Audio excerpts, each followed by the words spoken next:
All right, guys, so following up from the last video, gonna go ahead and pull the water pump and the time belt off of this car and see if that's what's going on with it. My buddy Daryl ordered a new time belt kit with a new water pump, tensioner, idler pulley, and tensioner pulley.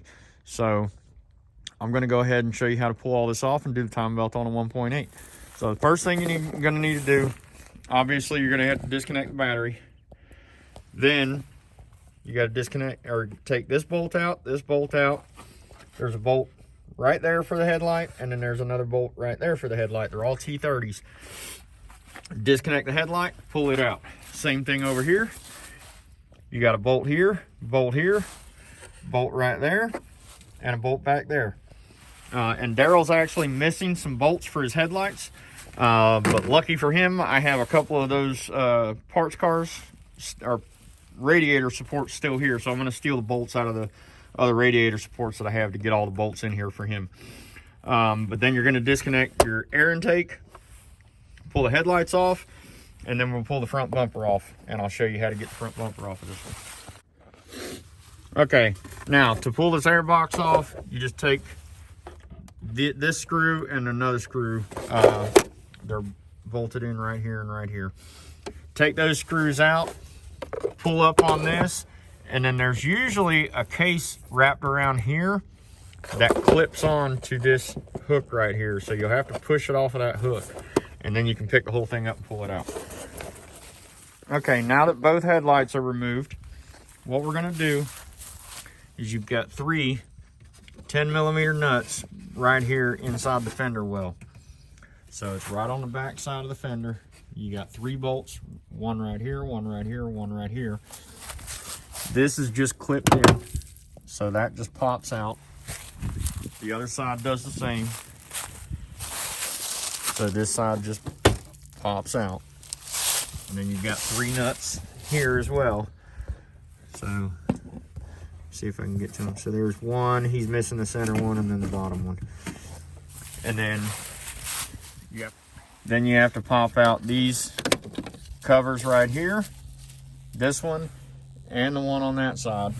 And there is either a 6mm Allen wrench or a T30 Torx.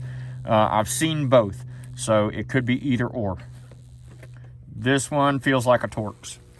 All right, guys, so once you get those these were actually 6mm Allen wrenches. So once you get those bolts out, you screw them into here. And over here, I don't have it screwed in over here yet, but that's going to allow us to put this radiator core support into service mode. You do have to disconnect. If you have windshield sprayers, you have to disconnect these. All you do is squeeze in, push in on that little piece right there, and then these wiggle these and they come off. But you got to disconnect it from both of them. That's the driver's side one. That's the passenger side one. I really hate that they don't have a way of shutting this off so you don't lose all your damn coolant, or all your windshield fluid, but it is what it is. So now that I've got the front bumper removed, I'm going to go ahead and put the other bumper bolt into the front. And then what I'm going to do is remove this bolt, and this bolt. And then over here, remove this bolt, and this bolt. Take these 3 bolts out in the the bumper shock. Take these 3 bolts out of the bumper shock, and then the whole core support will pull forward. You also need to be careful about these falling out. I typically take them out of the bumper so that I don't lose them, and then I'll put them in the car. That way I have them when I go to put the car back together. Okay, so just to show, this is an AMB engine. To remove the upper timing cover, you pop that tab off, pop that tab off. You got to pop this hose out of that clip on the front. You can see the clip right there. Pop that hose out, and then lift the cup and this other vacuum hose that goes to your, I believe it goes to your diverter valve. But pop both of those hoses out of that holder and make sure nothing's blocking it, and then you should be able to just pull up on it and it'll come out. So I'm gonna wiggle this out of here, but it just wiggles out. But once I get this out of here, I'll pick back up. All right, so the next thing we're gonna do is take the belt off. To take the belt off, it's a 17 millimeter, and you stick it on, let me try and aim it. So you stick it on the end of the, stupid wire. Stick it on the end of the pulley, pull it this way, and you can see the belt tension come off. Then you just pull the belt off of one of the pulleys, and it'll come off the rest of them. Okay, now unbolt the tensioner. It's 13 millimeter regular combination wrench, and it's bolted in right there. 1, 2, 3. Unbolt that and remove it. All right, so I noticed when I pulled the front end into the service position, he doesn't have a snub mount at all. He's got the barb coming off the engine and the receiver, but no insulator. I wondered why it dropped so much when I started unbolting the front end, and that's why, because he doesn't have a snub mount. So I'm gonna have to tell him to get a snub mount to get this thing sitting where it's supposed to. Now that we've gotten to this point, I always disconnect the airbag sensors. That's one of the main reasons why the battery is disconnected, is because you're messing with around where the airbag sensors are. But all you do with any of these Volkswagen connectors, or any connectors on most cars, push the connector in like you're trying to connect it before you push on the clip, and then you'll hear it pop most of the time. Not all the time, but usually you'll hear a click, and then you can pull it straight out, and it doesn't break or anything. But when you try and just push on the clip without pushing the connector in, you'll snap this connector or the release clip almost every time, and then the connector doesn't want to stay in place, and you definitely don't want to break the airbag wiring connectors. But disconnect that airbag connector, disconnect the airbag connector on this side right here. And then what we're going to do, I haven't drained the cooling system yet, so I'm going to go ahead and drain the cooling system. What I'm going to do is I'm actually going to remove the temperature sensor out of the lower hose. I'm just going to pull that little horseshoe clip out and pop the connector out and let it drain into the pan. I could just pop the lower hose, but it makes a mess when you do that. So I'm going to pull the little horseshoe clip off and let it drain out of where the coolant temperature sensor is. And we'll go from there. So as you can see, it drains really clean. Doesn't make a big mess if you pop the sensor out. And all I did was pull this little horseshoe clip out, and then pulled the sensor out, and it makes it so much nicer than popping the hose off. And I usually leave the lid on the coolant tank so that it doesn't come shooting out of there too fast. And then when the flow slows down, I'll eventually open the lid on the tank. All right, now that it's almost done draining, I've completely removed the upper radiator hose, disconnected it from the coolant tank, disconnected it from the main hard line, and disconnected it from the radiator. I also disconnected the hose going from this little nipple right here, which was the hose that was running in front of the timing system. To get the radiator hose off, this is just a regular clamp. So is this. You pop that little clip up and it'll rest inside of these notches that are made for it. And then I usually take a screwdriver and turn it to where I use a flathead, and I push just on this lip. You have to be careful not to push on the lip on the radiator, because what you do is bump the back of the screwdriver and it'll pop off. But if you're hitting on the radiator, you can break the back of the radiator. Then when you go to put it back on, I usually already have that engaged and just push it in until I hear it pop on. So, okay, now that I've got the upper hose off, I've disconnected the intercooler tubes going into the front end so that I can pull the front end out farther. I've removed the 4 bolts that hold the harmonic balancer pulley on. They are 6 millimeter Allen head bolts. There's 4 of them. On some Audi motors, there's up to 8 of them. Now that I've got that off, I've got the engine in time. So here's your upper timing mark. It's just a tick on the pulley, and then the other mark is on the head, on the valve cover itself. And then there's a timing mark right here, and there's a timing mark on this pulley, and this pulley will only go on one way because of this little pinhole right there. There's a nub that sticks out on the front of the engine, or on the front of the crankshaft pulley. And bear with me for the shitty camera angle. I'm trying to get this to sit back in there. But you can see, at least I hope you can, that it will only line up in one spot. I can't turn it more than that much right there. And it, like right there is all I can move it. So it's in time. So now I'm gonna remove this cover.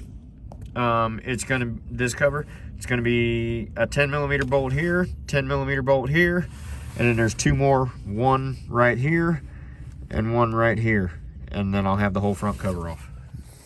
Okay, so normally I would have used a 6mm Allen wrench in here and turn the pulley back this way to collapse the tensioner, but this tensioner would not collapse. And I've got a new tensioner coming anyway. So all I did was remove the two bolts that hold the tensioner in. They're two 10mm bolts. So you remove that bolt, and the tensioner and the idler pulley will come off, and then your tensioner pulley is still in here. Just slide the belt off. Now there's only 3 bolts that hold the water pump in. There's one right here, and one right here, which I'm doing a horrible job of showing. There's one right there, and one right there. I think that's all there is. There should only be 3. So yeah, those are the 3 bolts for the water pump. So now I'm going to pull the water pump off and see what the heck's going on. All right, so should be able to pop it loose right through here. Yep, it's starting to break loose. All right.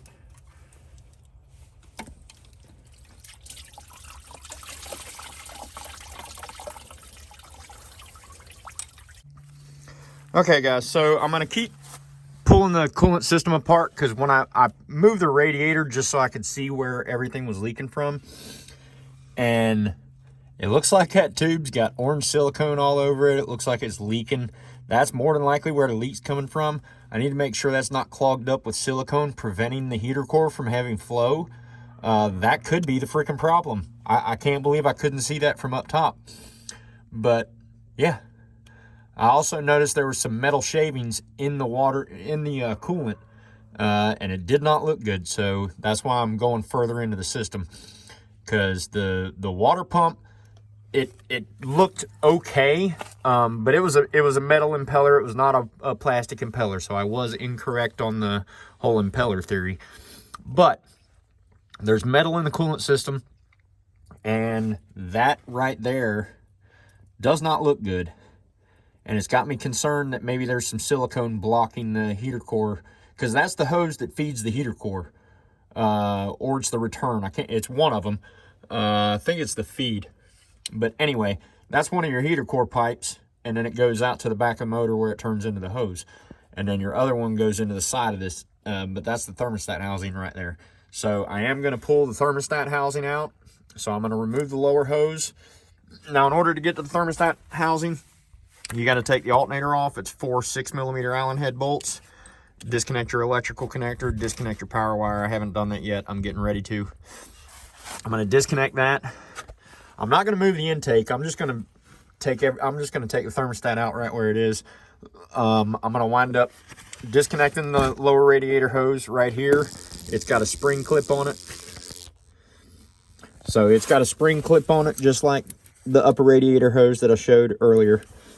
And then I'm going to have to disconnect this hose right here, which goes up to your main feed pipe. And that's your other heater core outlet. That runs to the back of the engine, and it also feeds your port to run to your oil cooler. Yeah, so that feeds your oil cooler. It feeds the back of the head, and it goes to the upper radiator hose. And yeah, so that's what I'm going to do. Okay guys, so I've got the lower radiator hose disconnected. I've got the upper hose going to this upper piece disconnected. Now to get this disconnected, I removed the hose, took a 5mm bolt out here, 5mm Allen head bolt out of both of those locations, and picked the hose up. And then I've disconnected the lower radiator hose. I've pulled the bolt out of what is holding the heater core hose, and it's siliconed in there. So I have not pulled the hose out yet. So I'm gonna see what, so there's the hose right there. So let's see what's,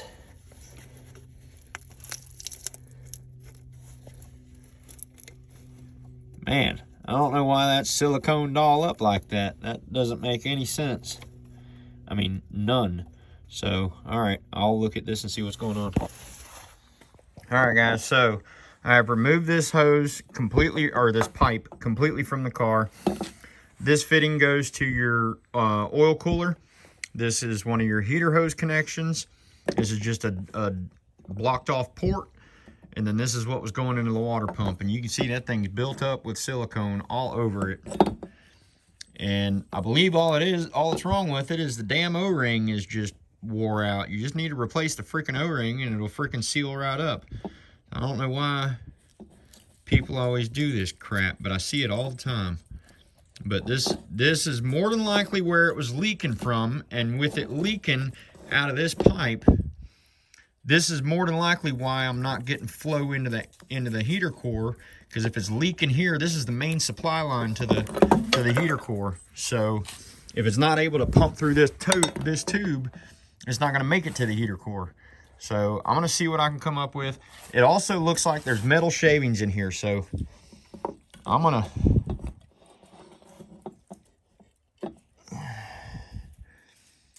Yeah, you can't really see it here, but when I was, so maybe I can get it to focus. You can see little metal particles in there, or at least I can. I don't know if you guys can see it or not. But it's almost like there's, like some of that head gasket repair stuff got put in the head or something. So I don't know. I'm gonna flush this out with water. Make sure all the passages are flowing good, and clean all the silicone off of here. Replace the O-ring. And I'm gonna go through the rest of the cooling system and just blow. I'm gonna take my garden hose and pump water through the cooling system, and make sure that all the hoses are flowing good while I've got the water pump and the thermostat off. Okay, so I just came down to my little shop work area. I mean, I got shit everywhere, but pulled an O-ring out of my little metric O-ring kit. Bought it at Harbor Freight, but that one right there, perfect freaking size for your water outlet. I think this entire kit cost me $4. It's probably cost more now because I bought it like 2 years ago, but I mean, it's cheap as hell. And it has all kinds of O-rings in it that you can use for all kinds of stuff. But now it will freaking seal. And this O-ring, I mean, this O-ring is just trash. It was so dry that it broke when I went to just slide it off the pipe. So I tried to keep it as one piece so that I could bring it down here and match it up to the original O-ring, which the wall thickness is the same, the diameter is the same, and it has a good lip on it to create a seal. So I'm gonna run with it. Okay, so I just got done bolting the tensioner in. You can see the tensioner retaining tool that is holding it in right now. I'm getting ready to put the water pump in, but before I put it in, I wanted to show you that's the only seal on the water pump is that O-ring. So as long as you got a brand new good O-ring, you don't need to put any silicone or anything around this. This thing was caked with silicone around here, and you don't need that. That O-ring is the entire seal for the water pump. So I'm going to bolt the water pump in there. I'm going to put the new pulley on, and I'm going to put the new belt on, and I'll pick back up after I get it to that point. All right, everybody. I found the freaking coolant leak. I know exactly where it's coming from. I had it happen on my old O2 AMB engine. And it's this little freaking J plug that goes in the side of the thermostat. Goes in right there, bolts into the block. The whole front half of it's broke off. There's a seal that goes on here, and then there's another piece that's as long as what this piece is. It's not even in here. It's nowhere to be found. So it may have broken apart and went through the cooling system, and that's what's clogged the coolant system up, because I flushed the coolant system out, and it took a good couple seconds before it finally blew the shit out of the heater core pipes. The solid pipes, not the tubes. So the solid pipes on the engine, the one that runs from the thermostat across, and then this one, it took a little bit before I got pressure to run through those. So yeah, I think that's been the problem.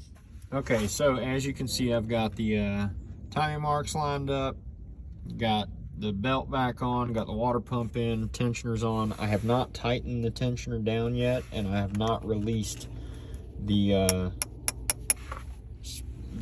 capture tool on the tensioner.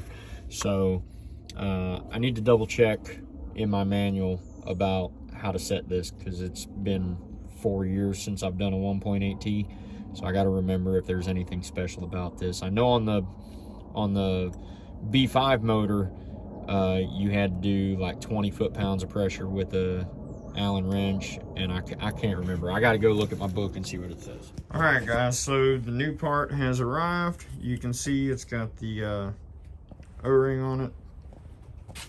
If I can get this thing to fucking focus on it. But that's the way that thing's supposed to look, and it goes into the side of the thermostat housing and bolts into the block. So I'm gonna go put this in. Okay, to set the timing tensioner on this model, you have to have, I use some snap ring pliers to put in these two holes right here, and turn this.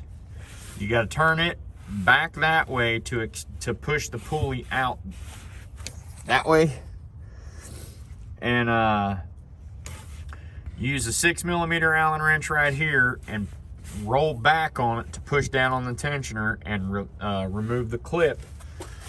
Remove that little retaining clip that's holding the tensioner tight. Then you slowly let it up.